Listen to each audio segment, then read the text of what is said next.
So we've been talking about the voltage potential difference as we go around a circuit. Let's formalize it a little bit more. Here it is, our basic circuit. We've got a source of potential, a source of energy, source of potential difference, a source of voltage. And then we've got 3 resistors. What we need to do is come up with a rule about the voltage as we walk around that circuit. Now, we just did it, and if I start and end up here, you know I have to end up at the same voltage, at my ground level, whatever my ground level might be.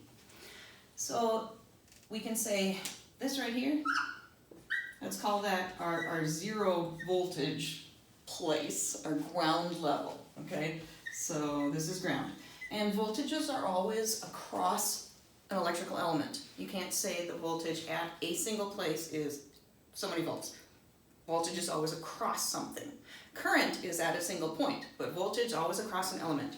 So this is our ground. We talk about a battery providing voltage to a circuit. So if this is 0, then the voltage across this is 6 volts. So this is kind of like we're up at 6 volts. We're 6 volts above ground level. And I just said you can't have 6 volts at a certain point, but what that 6 volts is 6 volts above ground. So it's always comparing to ground. And then what would we have here? Well, the battery popped us up 6. We just saw that what this one's going to do is drop us down by 3 steps, by 3 volts. So this is a voltage drop, and at this point we are down to 3 volts compared to ground. We drop down 1, we're at 2 volts compared to ground. We drop another 2 to get us back to 0. This is leading us up to Kirchoff's voltage law or loop law. And at the basic level, it's really just saying if you start and end at this place, your voltages have to be equal. You can't start here, go around the loop, and end up with a different voltage than you started with, which should make sense.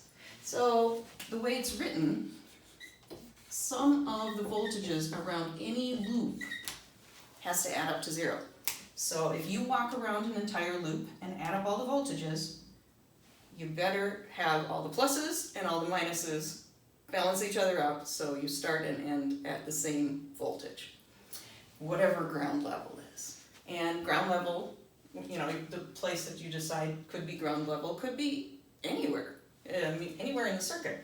I usually just like to pick at the negative terminal of a battery because a battery adds energy, provides a positive voltage, pressure difference, potential difference, and so I like to have ground level be there. So that's the basics for Kirchoff's voltage law or the loop law. Next, we're going to put this one and the other Kirchoff's law together to solve more complex problems.